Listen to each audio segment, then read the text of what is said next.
Thanks for joining us Behind the Frontline, a podcast providing timeless solutions to everyday workforce and workplace challenges.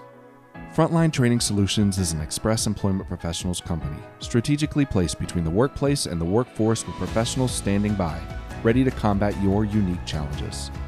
Learn more about what we do at frontlineon.com. Hello, everyone, again, and thanks for joining us on Behind the Frontline, where we are joined today in the studio with Lorraine Medici, who's our Director of Training and Development at Frontline Training Solutions. And we're also joined with a special guest, Ben Woodrum, who is the Vice President and General Manager at Cascade Die Casting Group. Yeah. It's kind of a mouthful. It can be, yeah. Yeah. Well, today we're going to talk a little bit about organizational culture. And Ben, I was hoping for our audience, if you could just introduce yourself a little bit. What do you do at Cascade? And we'll kind of set the stage there. Yeah, sure. So thanks for having me. So I greatly appreciate it. Vice President and General Manager at Cascade Die Casting Group. We're a die caster in West Michigan. We also have a plant down in High Point, North Carolina. I run the Great Lakes Division, which is in Sparta, Michigan.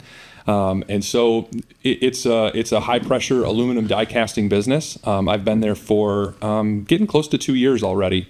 And then just a little bit of background on me. I've got about 25 years in manufacturing sectors in West Michigan, doing various operations. Started in engineering and kind of worked my way up. Got into leadership in organizational development probably about 7 to 10 years ago, and have just kind of had various roles from there. Mm-hmm. Oh, wow. Yeah, Ben was saying that he's a Michigander too, and he's talking about snow's already hit us over in where he's at, which is depressing for me. If you're in a snowy area and you don't like snow, then make sure you like and leave a comment, because I want to reach out to you. So, Lorraine, if you're familiar with our podcast, you would know who Lorraine is. She's been on about 5 of them. But why don't you just go ahead and introduce everyone to who you are and what you do here as well. Yeah, so again, I'm Lorraine Medici. I'm the Director of Training and Development, and I've been with our parent company, Express Employment Professionals, for about 10 and a half years. And when we became Frontline Training Solutions, about a little over 2 years now. So still carrying the torch for that. And I have the honor and privilege every day of hanging out with great leaders. And this is definitely one of my faves. Ben and I met a year and a half ago, almost 2 years ago, I think. And Ben was in purpose-driven leadership training, the 6-week program. And since that time, Ben and I have had a really nice opportunity to develop our own professional relationship and have gotten close. And it has always been something that I wanted to have you come and talk to us. And I think Ben has some great initiatives that he's been doing. You just have a great mindset. And so I said, Nick, got to have him on here and do this. So maybe you could start a little bit with, well, let me just throw it back to you. What would you like to start off with respect to talking about organizational culture? And what does that actually mean to you? Yeah, good question. Culture is, kind of a word and a term that's thrown out a lot lately. And I think the culture of an organization is really it's what's happening right now. It's what's happening right here and now. And I think it's a direct reflection of what your people say and what your customers say about you. Yeah. I don't think it comes in like a mission statement or something like that. Those are aspirational and what you want to be and who you want to go do. But I think your culture it's who you are. Yeah. And it's what your people say and what your customers say. It's your brand. That's exactly right. We talk a lot about employer brand here. And culture is a big part of that. Mm-hmm. I'm curious, how would, in your opinion, there's no wrong answer here. Sure. Everyone's got different opinions. But in your opinion, what would you measure as good culture and what would you measure as bad culture? Like, what's that defining line for you? A good culture is where you have really good behaviors, right? You have, I would say, things like, your say-do ratio is really, really high, right? You follow through on what you say you're going to do, whether that be to your customers or your people. You don't, undercommit and over-deliver, or the opposite. Right. You actually do exactly what you say you're going to do. I think a good culture is where people feel comfortable speaking up, right? And bringing issues to the table. Because largely in leadership, our job is to help solve problems, right? Stay out of our people's way. Let our experts do what they do the best, and just clear roadblocks and let them go do their job. But you can't solve problems if you don't know about problems. That's right. I love what you just said there. And that goes to speaking that culture has to have safety, psychological safety, right? Doesn't mean that what I say goes, but it does mean that you're willing to listen. And I wrote down something you said in your opening when we were talking about what does actually organizational culture mean to you. I never thought about it as being what's happening now. What do my people, my customers want and need now, right? I'm sure that if you looked back 7 years, it's different. It was different. And should be. Absolutely. And you've got external factors like, when COVID gets introduced and disrupts the whole business scene, things have changed. Yeah. So I think that's an important piece for people who are watching us today. Let's talk about that. Let's talk about cultural changes. I mean, every business goes through seasons of change or growth or having to enact change. And how do you handle, or what would your advice be to companies who are handling just cultural challenges that arise during periods of growth or change? Yeah, I think the biggest thing, the first thing you have to do is you have to err on the side of over communication. And you got to get everybody on the same page. Yeah. I think that those with the same information come to the same conclusion. And so you got to share as much as you possibly can with people. I don't think you should go work on changing a culture. I think what you need to do is you need to just demonstrate those really good behaviors that you're after, and demonstrate those as a leader, and then take those to the folks and to the people, and keep encouraging that.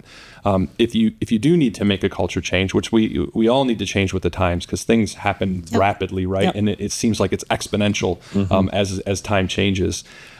Is making sure that people understand that change is necessary and it has to come. Because if you think that everything's perfect, if you think that everything's hunky dory, then you don't even recognize the need for change. That's right. And staying stagnant, right? It's like, when water stays stagnant, it becomes toxic, and things like that.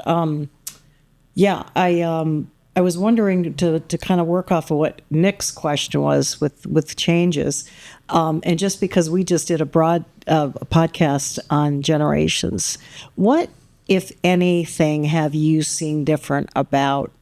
Let's just say some of the feedback we've heard on some of the younger generations and their different mindset around workplace. So you're talking about like generational difference in mindset around workplace. Yeah. And quite honestly, one of the things that I think my messaging in training is that generational labels serve a purpose to maybe understand the context in which people might have come from. But when we start really going, well, we got the boomers and the Gen Zs and the millennials and the Gen Xers, and they're this and they're that. It's actually more harmful. Yeah. That said, there has been a pretty noticeable shift, and I just wondering if you see that. Yeah, I mean, we see some things. What my personal opinion around the generational stuff is that they're all still people. Yes, exactly. They're all still people. It doesn't matter if you're a boomer, Gen Z, Gen X, Gen Alpha, whatever it ends up being. They're still people, and we all still have the same basic needs. Exactly. And I think we get too hung up as a society of saying, oh, well, you're a millennial, so this is what you like. And no, you're a Gen Zer, so this is what you like. Well, we all still have our same needs. We all need to know clearly what our expectations are when we come in the door. Yeah. We need to know what we're going to be held accountable to. Yeah. And that groundwork needs to just be laid out of the gate, and so that everybody knows, because those are the needs that people are really after, right? And I mean, there's a lot of different things about different generations, the things that they value and the things that they don't. And, I want a relaxed culture around what I have to wear to work, or whether I get to work from home or I have to work in the office. And again, I think if you lay out those expectations very clearly when people come in the door and they know what the expectation is, then it's clear, and then people can make decisions from there. Yeah. Yeah. Yeah. So do you lay that out in your onboarding process? Yeah, absolutely. Especially, I do some of the onboarding process when it comes to like an hourly shop floor worker, and when they're coming through the door, I meet with all of them right on day one and make sure that I, introduce myself, and so they know who I am and see me walking around the shop floor, that kind of stuff. But from the salaried folks and leading through my leaders, leading through the people leaders in the shop, I think is very, very important. I want the people who are leading people to be their leader, to be their help chain, and have people follow chain of command, right? If I have somebody that works directly for me, I want to know what they're doing and what they're working on. And, I would rather they not go around me. They can if they need to, but definitely, come to me and let me know what's going on. Give me an opportunity to help solve the problem or remove the roadblock or something like that. But yeah, I encourage very clear expectations for all of those people from an onboarding standpoint, for sure. But knowing you a little bit too, Ben, one of the things that when you talk about, I want to know what my leaders are doing, we're not talking micromanaging. No. Because I know that you definitely I stay out of their way. A great trust for people. Good. And that's one of the things, Nic, too, why I wanted Ben to come, because the feedback that I get from his people about working for you, working for Cascade, has been just really kind of that higher notch. And so that's why we just really want to. Yeah, trust is it's an organizational foundation, right? I mean, again, I think that's one of those needs of people. It doesn't matter what generation you are or where you come from, what walk of life you have. Trust is the number one thing. And I view trust as a gift. I don't think it's something you earn. I think it's a gift. I gift somebody trust, right? I'm gonna That's a great way to put it. Yeah. I'm gonna let somebody know I trust you, and I want to be very clear about that. That I trust you, right? And so be a trustworthy person, and I'll continue to keep trusting you. Yeah. But once you have that trust, then you just get down to business. It's just business. I remember, it reminds me back to one of the things we talked in purpose-driven leadership, and we talked about conflict and chaos and that kind of stuff. And I'm one of those people that actually, I enjoy that. Yeah. I think it's maybe more than I should, but I enjoy it because I think when you have healthy conflict, I think a lot of problems come to the surface very, very quickly. But you can't have that if you don't have trust. That's right. Because then the conflict becomes personal, and then when it's personal, then people feel like they're attacked. And I don't ever want that feeling. But as a leader, you have to own that. If somebody's feeling that way, then that means that trust is broken. That safety, as you referred to a minute ago, right? The psychological safety. People have to feel like they have a safe place to talk. Yeah. That's great. I was thinking, so far, just in the few minutes that we've chatted, we've already heard about how important trust is as we think about a good culture in the organization. When you had to open that up, what was bad and what was good look like, having that safety piece, right? Setting those clear expectations, you taking that step to go meet that new person at the door. I'd like to, if we could, because I think this is one piece that comes up a lot, is folks will say to me, we get people it's sort of a turnstile door, coming in, leaving out.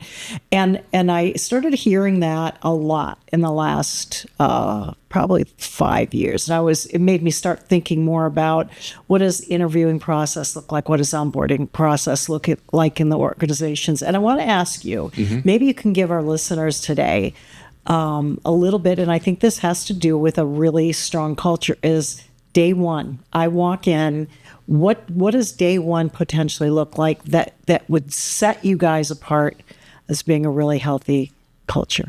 Yeah, I think the very first thing on day one is we have to remember that somebody coming in on day one is drinking through a fire hose. Yeah. Right? There is a whole, it's really easy for a staff or a group of people, when they have one person coming in, for us to remember that person. That's right. We have to put ourselves in that person's shoes when they come through the door. That's right. And know that they're meeting, potentially hundreds of people when they come through, and they're not going to remember everybody, and that's okay. So we have to be very cognizant of that and understand what their needs are, and know that it's going to take them a little bit of time to understand who their key contacts are and who they're going to have to engage with, and really what their needs are. And then start by making sure that they clearly know what we're after, and that actually starts in the interviewing process. Yes, right? sure. I mean, I would never want to lead somebody astray to what they're stepping into and what they're walking into, because all organizations have problems. All organizations have opportunities to go take advantage of, but you got to be clear about that when they come through the door. Absolutely. so that No nobody's surprises. no surprises. No blindsided. Yeah. Right. So then it's really spending a lot of time with that person, in laying out those expectations and what we're gonna want them to go do, and even just the simple verbalizing of, I trust you. I brought you in here because of your reputation, because of what you've done, because of the character that you bring. And I want you to know that I trust you right out of the gate. And that, a lot of times, that simple little thing can put people at ease. It's empowering. It is. It is. Yeah. Just to let them know that. That's wonderful. I want to dive just a little bit into, you mentioned your core values as a business was trust, giving trust. And so I want to talk just a little bit about the importance of aligning organizational core values with everyday actions. Because sometimes people don't live within those values. Sure, all human beings. Yeah. But you established that I trust you. Let's talk about the everyday actions of someone who's not within that, and you're trying to protect that organizational culture. How would you approach that? So just to make sure that I'm clear with the question, but if I've got somebody that's maybe a little skeptical, right? Yeah. Maybe they feel like we don't trust them or something like that. I think in that situation, when I have somebody that feels like we don't trust them or something like that, that's when we do what we say we're going to do. That say-do ratio has to come into effect. And that's when we need to, and again, something I struggle with and I have to work on a lot in my own personal growth. That's when we have to shut our mouth and open our ears, and we have to listen. Our people have a lot of fantastic ideas. All of them do, from every level of the organization. And so we really have to listen to them and understand what their ideas are, understand where their concerns are and what they have, and then stay in that communication. One of the things that I learned from Cascade when I came on is they have a great culture around one-on-one meetings, and making sure that you sit down and you have those conversations and understand even just some simple things of what's got you motivated right now, what's got you excited, what's got you frustrated, right? What's gets under your skin right now, and what's making that problem an issue, and really listening to that, understanding, and then saying, okay, what action do we need to take together? Not what action you need to take, but what action we need to take, because we own a large piece of this culture. And then just continually working with those folks, making sure that they're seeing you, they're hearing you, and you're hearing them. And then, working through those issues that they may have, slowly but surely, giving them some responsibility, and then ensuring them that you trust them. Right. Yeah. And I love the fact that you brought up that you guys have a culture of one-on-ones. I cannot say, and you've heard me talk about this too, is that if that is not a part of the culture, this is where we really start to see breakdowns. And it's interesting to me when I'm talking in class, and I'll ask, how many people have you received one-on-ones? How few hands come up? And then they'll say, well, I mean, like, I get a performance evaluation. I'm like, yeah, that's not a one-on-one. No, it's very different. Very, very, very different. Maybe talk a little bit about, I know you shared a little bit, some great questions. What motivates you? What's just keeping you up at night? Those kinds of things. What else do you think you've brought to Cascade, whether it's in the one-on-ones or something else that's really helping you develop relationships and your leaders to develop relationships with their people? Because that's the overriding message I'm hearing. Sure. You're developing relationships with your people. Yeah. They're not just task doers. No, they're definitely not. I think that relationship building is very key, and it's I have to work through different avenues to build those relationships. I'm more of a kind of head down, bull in a china shop, go get after it, take charge kind of guy, and so I have to be very intentional about the relationships, and so I think one of those things is really keying in on the talents of the people that are inside of the business, because we have some people that are great relationship builders, and they're very narrow and deep, right? They know how to have that relationship that's really strong. And so latching onto that and working with those people and empowering them to say, hey, you have a talent in this, and definitely go after and do it.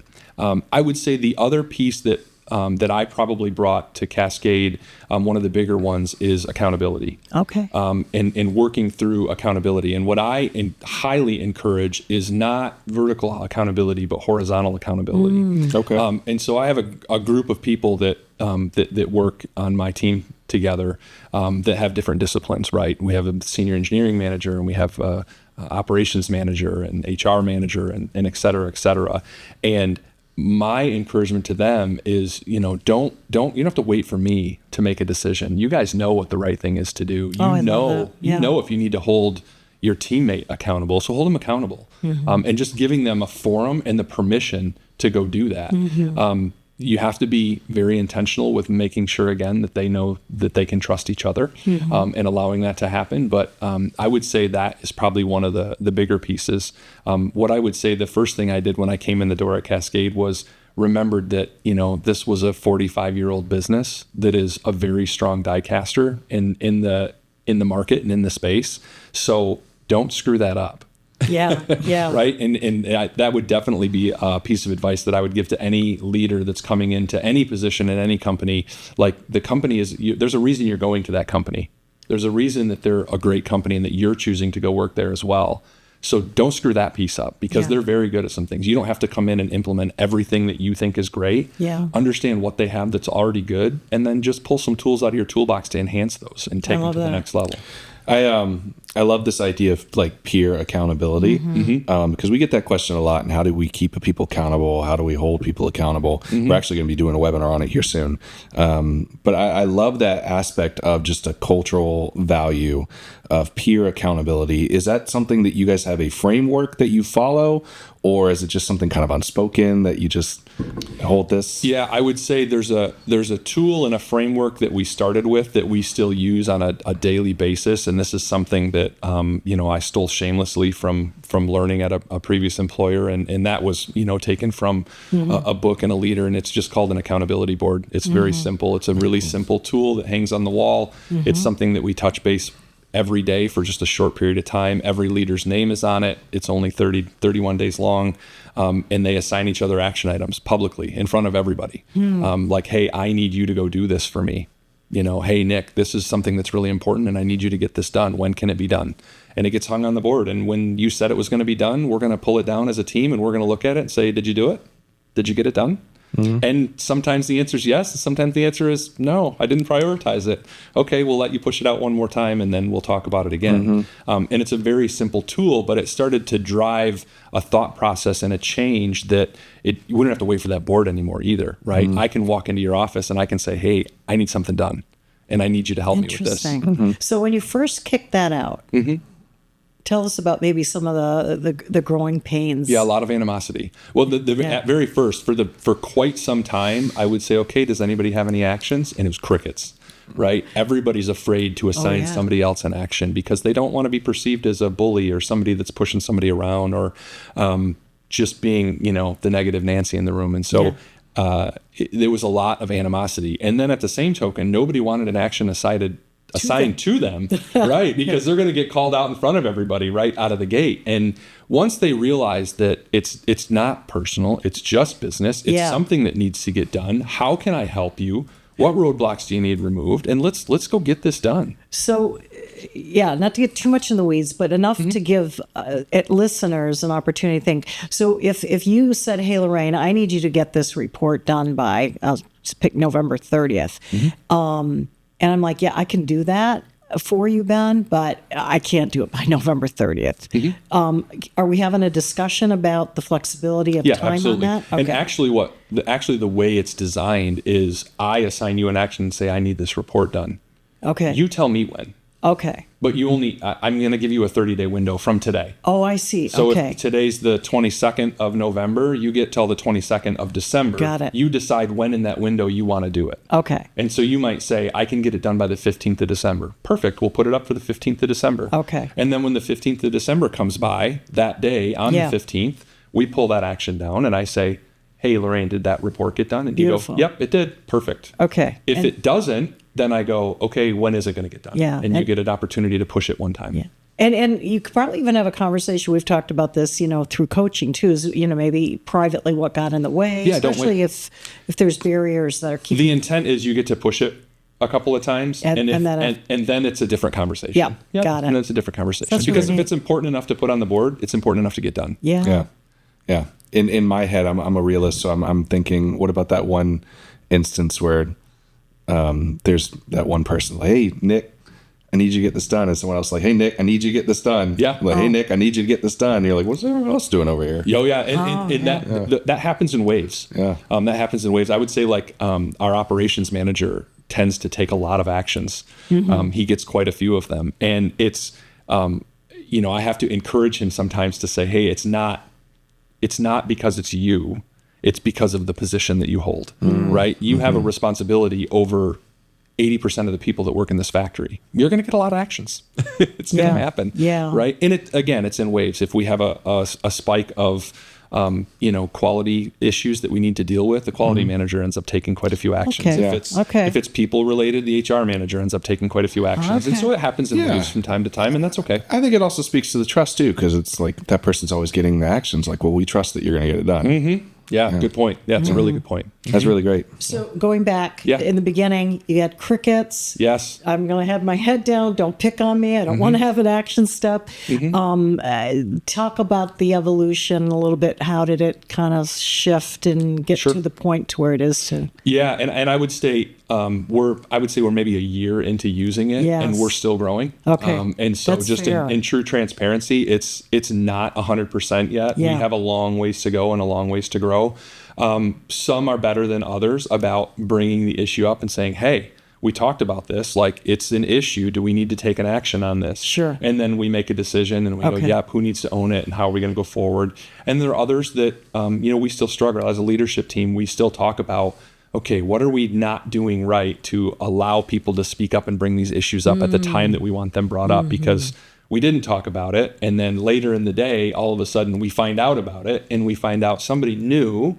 And so they just didn't bring it up in the meeting. And so how do we encourage that? Because we obviously haven't created a safe space for that person. Yeah. So I think self-reflection is also very important during that process to make sure that we are creating that environment, right? Yeah, and sometimes it's not even so much that the safe space, but somebody may not have the confidence, right? So it's their own growth, being able to do that effectively. Yeah.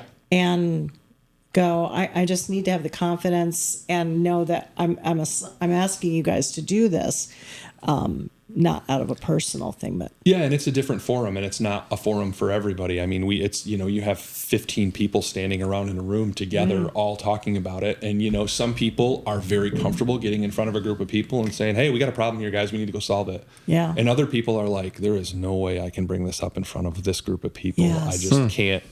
And that's okay, right? That's okay. As long as they, know that it's a problem that needs to get solved and we bring it up at some point in time and we go attack that, it's okay as well, right? We can, everybody comes from a different walk and everybody has different strengths and different abilities, and that's what makes us great. Yeah. I know that everything that we're talking about, the peer-to-peer accountability and giving trust as a gift and all of that stuff, you've mentioned it a few minutes ago, is the idea of coaching. Yes. And creating self-reliant problem solvers. I know we talk a lot about that in our trainings, especially on developing coaching leaders. And I want to ask you, how do you help encourage a culture of coaching leaders to develop those self-reliant problem solvers, where we give you the trust to figure out the problem. We give you the trust to have peer-to-peer accountability, to assign people tasks. Yeah. But obviously that is not a natural strength of every person, like we just talked about. Yeah. So what are some tips you have there? Well, we use people like you. So I'm not the expert. I'm not the expert in that. I may have got some good experiences in my time in leadership and operations to be able to do it, but not everybody has, and maybe not everybody has been encouraged to. So I encourage learning and I encourage training and how do we do professional development. As an example, I have we prescribe at Cascade Die Casting Group to the EOS model, Sure. Entrepreneurial Operating System. And so we do these quarterly rocks. And I have an engineering manager that took a rock this quarter that said, I'm going to set up a professional development thing for my team around creating standard work on the shop floor. And just he identified it as a gap, something that needed to get done, and we're encouraging it and saying, yeah, we're going to invest in this. We're willing to spend some of our money to help you learn and teach your team how to go do that. The purpose-driven leadership classes, the supervisor boot camp. I'm a huge proponent in continually educating and improving our people all the time. I mean, I don't think we do enough of that. I think sometimes we go, oh, this is a well-established leader, and so they're well-established, and you can't teach an old dog new tricks. And I go, baloney. Yeah, you absolutely can, because things change and things evolve. And so I definitely love a partnership with a team of people that's what they expertise in, and we go utilize that. Yeah, great. Yeah. So what are maybe some current challenges when you think about just coming off of a somewhat difficult couple years or so? And I know things are slow in a lot of industries right now. What are some challenges you either are experiencing now or potentially foresee, and some ideas that you are maybe kind of tossing around and thinking about how we're going to address those, like 25, 26? Yeah, definitely challenges right now. Okay. I think we're primarily an automotive-driven business. Yeah. And so it's no secret that the automotive industry is in a little bit of a amount of chaos right now. You can drive by pretty much any dealership and they're loaded to the gills. They've all got lots of inventory, and so that definitely impacts us. So we've definitely seen a slowdown, and I think that we're going to see that for a little bit of time, Sure. Before things start to rebound, and they always rebound, so it will come back. Sure. But I think when you're in a situation like this, one of the absolute best things you can do is you can double down on your continuous improvement activities. I love that. Yeah. It's time to go take waste out of the system. It's time to get rid of the crap in the process and work really, really hard at making yourself as lean as you can possibly be. And I don't mean that from a people standpoint. I mean that from a process and waste standpoint. So how do we go take cost as much as we can out of our business, so when it does start to rebound, we're ready to pounce as a business. And I think, I think having alignment on your strategic objectives and your vision and where you want to go and who you want to be is critical. And that's something that as a leadership team at Cascade Die Casting Group right now, we're embarking on, right? And saying, okay, we're in a little bit of a rough patch. And so what direction do we want to go? How do we want to shift, and what do we want to do as a team together? And once we gain that alignment and process here in the next month or two, then how do we cascade that down into all of our manufacturing plants and go drive like crazy to get ourselves ready for something like that. So I think that's the best thing that we can possibly go do. I think that is so well said, Ben. And what I'd like to hear you do is tie that. So here we are. It is a rough time. A lot of companies are struggling. They're just sort of waiting and seeing what's going to happen. And you're saying, in the meantime, let's clean house. Yes. Right? Tie that into how that builds a really good culture. What's the message that you're hoping people get out of that? Yeah, I think the message that I hope people get is that we're going to do everything in our power to protect what we have and then grow our business. I mean, largely my job is, I said a little while ago, is to remove roadblocks and let people solve problems and get out of their way. It's also to employ people, right? And so what can I do to make us better? And how can I really listen to the people on the shop floor? Because they're the ones who, they know everything, right? They see it every single day. Right. And so we can always make what I should say is we can always make the excuses as we're navigating through a day-to-day operation to say, yep, I understand, I know that this is a problem, but I don't have time to fix that problem right now. We got to continue making these parts, or we have to continue doing this to move forward. This is really a time to listen to those people when they say, because we do have time, right? I have some open capacity right now, so I have the ability to go, yes, let's go solve this problem. Let's really listen to those ideas that we had that we maybe backburnered for a while, and let's bring them to the forefront. And I think when people start seeing that you remember the stuff that they said, and you didn't just forget about it and poo-paw an idea, and you bring it to the front, and you're actually going to work on it, and then you engage them to be part of the team to go do that, it gives them a sense of belonging. It gives them a sense of, people know that you want them there. They know that you respect them in their position, and you're listening to what they say. Yeah. So all of this is fantastic advice. Like, it's really great. It sounds like you guys have a pretty strong employer brand too. Because when you think about employer, think about employer brand, that's what people are saying about themselves before they even come to work at your company. And that culture is so key in that. And I love everything you said about, accountability and over communicating and removing operational waste is huge. And there's still so many companies that are still figuring that out now, just thinking lean.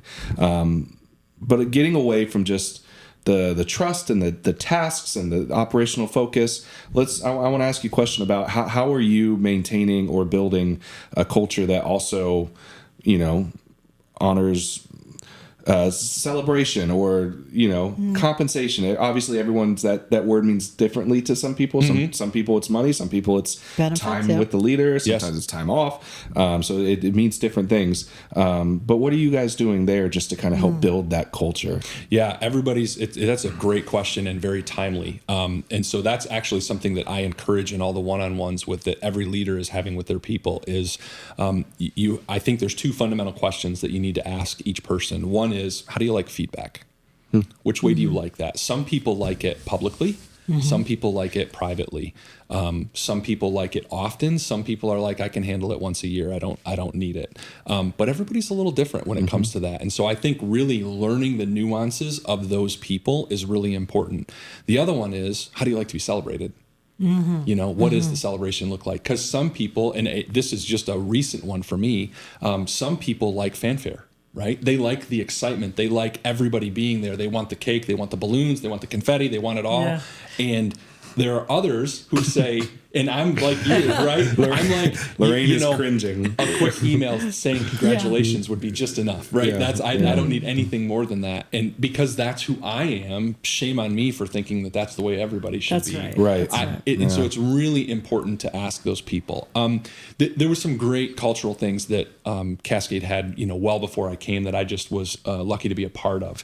They do a great job of celebrating the people every month where we just give kind of a give back, and we just do a little bit of a celebration with every team member. We do a meal or a snack or a swag gift or something like that, just something to just say thank you, and bring it in and do that kind of thing. We've had a lot of fun this last year. It used to be largely a human resources function, and so our team, the human resources team, would plan them month after month after month, and it just got to be a lot. And so we brainstormed a little bit, and so what we did is we said, how about we assign these by department? Yeah. And let's let engineering own a month. Let's let operations own a month. Let's let our sales team own a month. And so we've done that over this last year, and it's been fun. Do you see like a little internal competition? Yes. Yeah. There's almost a little bit of competition that happens, and people have they've gotten decorations, and they're dressing up, and they're bringing different themes, and wow, what a fun thing that has really been. And then the compliments from the people that are coming in, and they're like, wow, this is really awesome. This is really unique and really different. Our corporate sales team in group services group did one in October, and they did an Oktoberfest. And I mean, they brought in, bratwurst and sausage and sauerkraut and just a fun, really cool event with a lot of cool decorations, and they all dressed up and were carrying around their steins full of apple cider, and I mean it was different, and people loved it. They absolutely loved it. And so just those little things to just say thanks and make sure that people know that they're appreciated are a really big deal. Your team has something to look forward to. Yeah. It does. Yeah, that's wonderful. I remember I was at a previous employment before here, and I remember receiving a sheet that had a list of 10 to 15 different ways, like how would you like to be honored? And then there's just different options. You just check 3 or 4 things, and but I love that idea of departmental, organizational like celebration somehow. Well, and it's exciting because it I don't want to use the word forces, but it makes you, as that team for the month, think about what the other departments, what the others are doing, and saying, we want to kind of give back in this way, right? Well, and it's interesting that you say the word forces, because that's a interesting term that sometimes people can get kind of tangled up with a little bit. But I think some people, me included, need to be pushed a little bit to do that kind of stuff, because it's not natural, right? I'm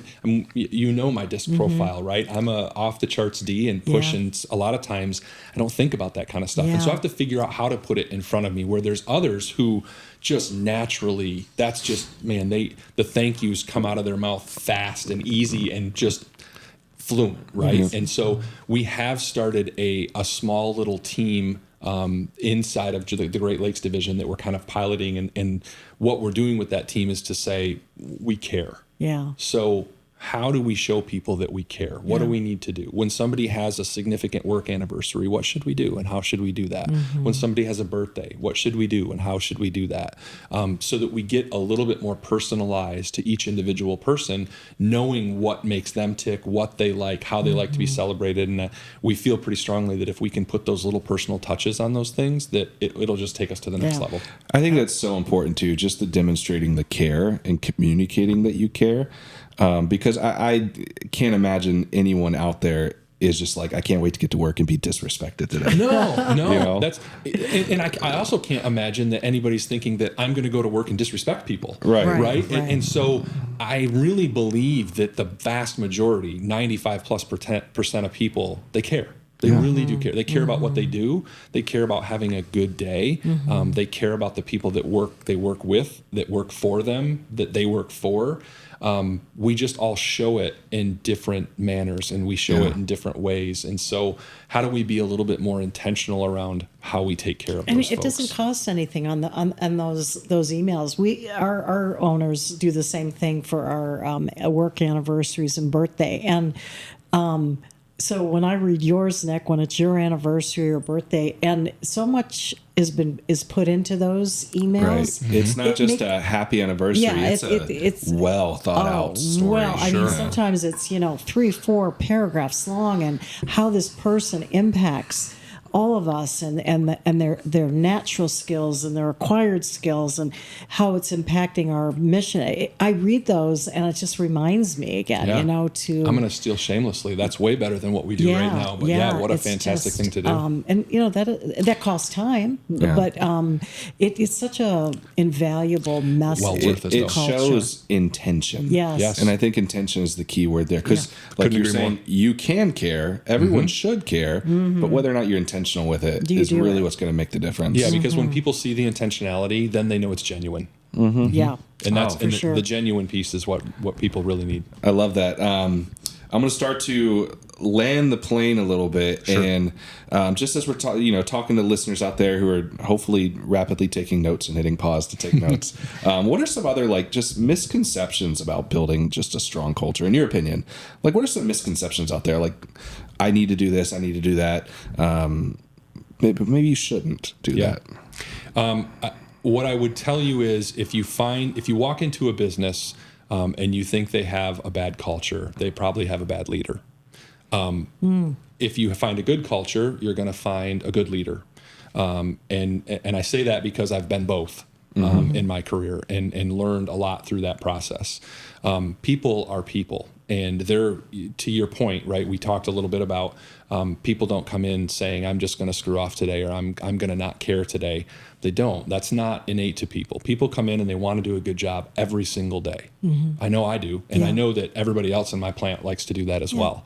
And so if we remember that when we come in, it can really help guide what you should go do from a cultural standpoint, because the culture probably has the opportunity. It's probably right there. And it's probably right there from a good standpoint.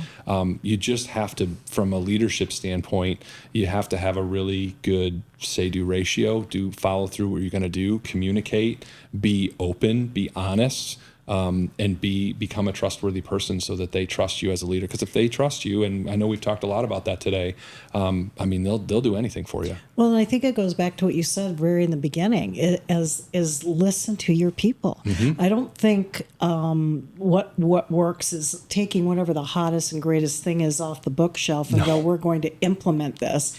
It's much more about going, what are our gaps? What are our needs? Mm-hmm. And what are people saying now? What are our clients saying about us? Right now. That's exactly. Your culture. And I love that. That's right. My culture today is what we're doing now.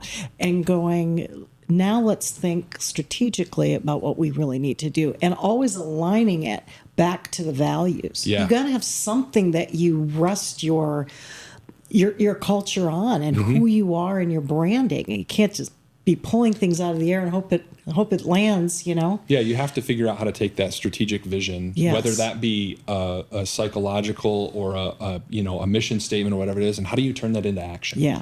Right? And what is your cadence for staying up on that each and every day, week, month, quarter, however you want to look at it. Mm-hmm. But how do you take that vision for who you want to be and where you want to go, and how do you turn that into action and just get a little bit better every single day? Yeah, so when we're thinking about figure out the right way to phrase this. Let's talk just a second about people who no longer fit the culture.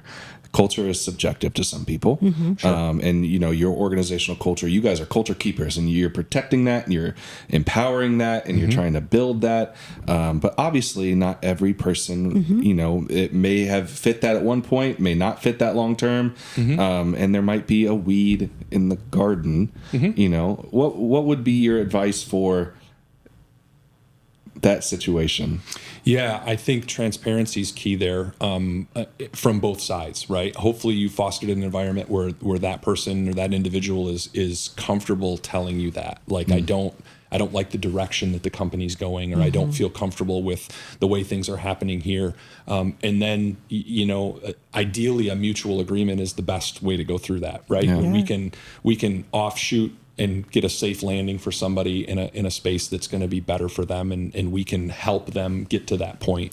Does it happen where you get to those situations where that soft landing doesn't happen and somebody has to exit in a different manner? Unfortunately they exist. It's part of doing business. And not everybody's, values and visions align with, the direction maybe a company's going, or what they're doing, or what they need to go do to mm-hmm. survive as well. Right. And sometimes it's not even culture. It might be, I need more in my job, and there's maybe not an opportunity. Yes. But something you said I think is very important is, if you can make that soft landing mm-hmm. for that person, you do it. You do not burn bridges, if at all possible. Well, and I've always been, taught the same thing, like you don't burn a bridge when you're on your way out or doing mm-hmm. something like that. But I think it's important on the other avenue as well, as the employer, right? You don't want to burn a bridge with an employee as well, as they're going out. And I think that's a key piece mm-hmm. for those in a leadership position is, you may need or want them back someday. And I think it's important to... It's a really great opportunity to demonstrate that you care. Yes. Oh, it is, isn't it? For sure. Yes, on the way in and on the way out are probably two of the best ways to show that you can care. Yeah. Yeah. One last thing I want to say that you said, I think in your search, if you're really thinking about your culture for what that's going to look like in the upcoming years, is think about companies that you do business with and mm-hmm. that you're kind of in awe of, right? I mean, I know certain, even my dentist, every time I go in there, I don't love the dentists as far as the experience, but I get the best treatment. The way I'm greeted, mm-hmm. They're already letting me know that I feel valued and welcome there. So look at around your own network. Yeah, I think is important. I think you said something that's very key there that I think gets missed a lot. In that we like a lot of times to compare ourselves to like businesses, mm-hmm. right? Like it would be very easy for me to say, well, we're pretty good compared to other die casters. Yeah. And maybe we are. Yeah. Maybe we are. I haven't been in a lot of different die casters yet, so I don't know, but maybe we are. But what about other businesses? Right. What about when you walk into the place to get your lunch at lunchtime? Exactly. Right? There are certain places that you go because of how they treat you in the service. Yeah. Right? The sandwich might not be that good, but you love going there because it's such a welcoming, great environment. Yeah. And so I think it's really important to think about those businesses and what their culture looks like, what their behaviors are when you walk in the door. How the people behave. Yes. Right? Yes. How they show up. And those places develop a reputation and a place that you want to go. And at the end of the day, that's what you're looking for inside of your business is you want to be the place that when, that what I want Cascade Die Cast Group to be is when a company out there needs a high pressure aluminum die casting, they don't think about where they're going to go. Yeah. They know where they're going to go. That's wonderful. Yeah. Yep. Yeah. Top of mind. Yeah. Top of mind. That's Love exactly that. right. Yeah, as you're talking about going somewhere for lunch, my first thought popped into whenever I go to Chick-fil-A, and they're always so welcoming and open and warm. For fast food. Yeah. But yeah, And they're still just a fast food chicken sandwich. but That's right. My problem is when I go too much and they know me by first name. Hey. And then I'm like, I should figure out somewhere else to go. Yeah, it's pretty good though. It is pretty good. Yeah. This was an amazing conversation. We're going to start to land this plane. Yeah, sure. Any final takeaways you want to give? So, I mean, again, just first and foremost, thank you guys for inviting me for the opportunity. Right, it's fun to share stuff as I've grown through my career, and just learned as a leader different things and different tactics and tools and things that work. Probably the biggest thing and probably the hardest thing that I have to pay attention to is listen. Right, open your ears, listen. Really good leaders listen. That's a self-awareness a lot. there, It yeah. is, Yeah. and it's so hard because. And maybe not for some. It is definitely hard for me. But definitely listen. Listen to what people have to say. Be open. Take it in. Don't. You want to respond instead of reacting. And so give yourself the time and the space to have that response instead of reacting. And remember that as we said earlier, people, they come to work every day to do a good job. Yeah. And we have to remember that. And just respect every position for what it is, and listen to those people and their ideas, and you'll be able to move mountains. Absolutely. And they're, our people are the most valuable resource. It's not what we make. It's not the service we do. It's our people. Yeah. If we take care of them first, Yep. everything else can align so well. Yep. Hire for talent. Stay out of their way. Yeah. Let them go. I love that. Well, if you're a leader and you're listening to this and you want to build a strong organizational culture, well, just like Ben said, you got to care. You got to listen with empathy. You got to trust people. You got to give them respect.